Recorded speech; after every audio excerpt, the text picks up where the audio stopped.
السلام علیکم ورحمۃ اللہ وبرکاتہ۔ تمام تعریفیں اللہ تعالیٰ کے لیے ہیں جو تمام عالمین کا رب ہے۔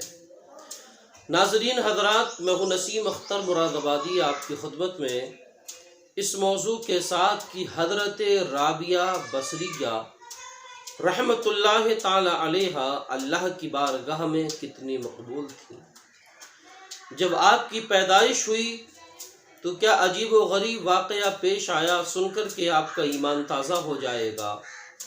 پورا واقعہ میں آپ تک پہنچا رہا ہوں کہ آپ کی پیدائش پر کیا واقعہ پیش آیا تھا۔ درود پاک پڑھیں صلی اللہ علی النبی الامی والہ صلی اللہ علیہ وسلم، صلاۃ و سلام علیک یا رسول اللہ صلی اللہ تعالی علیہ وسلم۔ ناظرین کرام، حضرت رابعہ بصری یہ بصرہ کی رہنے والی تھی۔ آپ کی 3 بہنیں اور بھی تھیں۔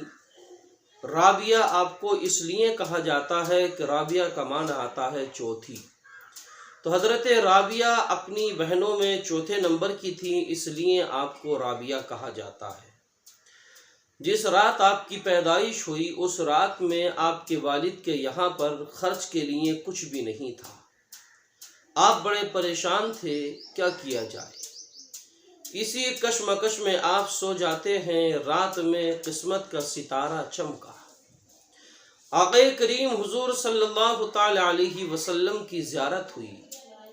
اللہ کے رسول صلی اللہ تعالی علیہ وسلم نے خواب میں فرمایا کہ تمہارے گھر جو بچی پیدا ہوئی ہے یہ بچی بڑی بابرکت ہے اور یہ اللہ کی بارگاہ میں بہت زیادہ مقبول ہوگی، تمہیں پریشان ہونے کی ضرورت نہیں ہے، لہٰذا تم صبح کو امیر بصرہ کے پاس چلے جانا اور میری طرف سے ایک عرضی لکھنا، اور اس عرضی میں یہ لکھنا، اے امیر بصرہ، تم روزانہ آقا کریم صلی اللہ تعالی علیہ وسلم یعنی کہ مجھ پر 100 مرتبہ درود شریف پڑھتے ہو اور ہر جمعے کی رات کو 400 مرتبہ درود پاک پڑھتے ہو۔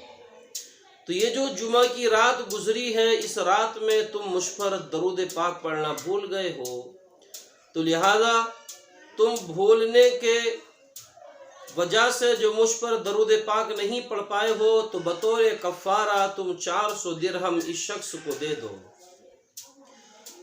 حضرت رابعہ بصری کے والد بیدار ہوئے، آنکھوں میں آنسو جاری ہیں۔ صبح کو عرضی لکھی اور امیر بصرہ کے پاس پہنچے۔ دروازے پر دربان کھڑا تھا، یہ عرضی لے جا کر کے دربان کو دی۔ دربار نے جا کر کے وہ عرضی امیر بصرہ کو دی۔ جب امیر بصرہ نے وہ عرضی پڑھی تو زارو قطار رونے لگا۔ فوراً حکم دیا کہ رات میں 400 مرتبہ درود پاک پڑھنا بھول گیا ہوں، میرے آقا نے مجھے یاد فرمایا ہے، تو اسی کے شکریہ میں 10,000 درہم تو غریبوں میں تقسیم کر دیے جائیں اور 400 درہم اس آنے والے شخص کو دے دیے جائیں، اور ان سے کہا جائے کہ وہ اندر تشریف لائیں، میں ان کی زیارت کرنا چاہتا ہوں۔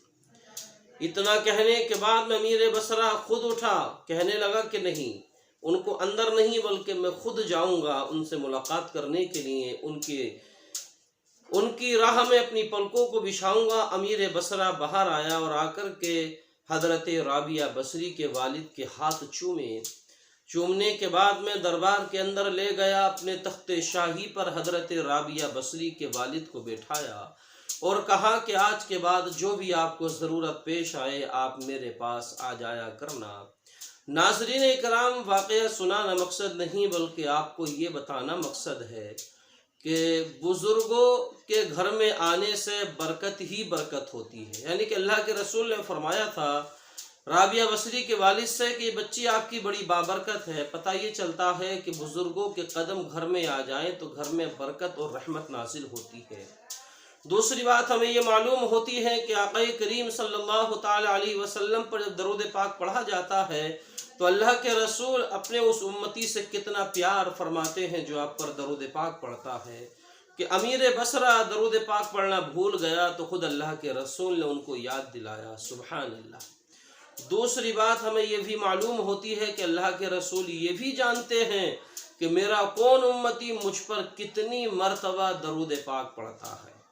ایک بات ہمیں اس سے یہ بھی معلوم ہوتی ہے کہ ہمیں غریبوں کی مدد کرنی ہی چاہیے۔ اللہ نے ہمیں صاحب استطاعت بنایا ہے، اہل ثروت بنایا ہے، مالدار بنایا ہے، امیر بنایا ہے، تو ہمیں اس مال میں سے غریبوں کی مدد کرنا چاہیے۔ دیکھیے کس طرح سے مدد کے لیے اللہ کے رسول نے امیر بصرہ سے فرمایا ہے۔ انشاءاللہ تعالی پھر ملیں گے کسی اگلے واقعے کے ساتھ۔ السلام علیکم ورحمۃ اللہ۔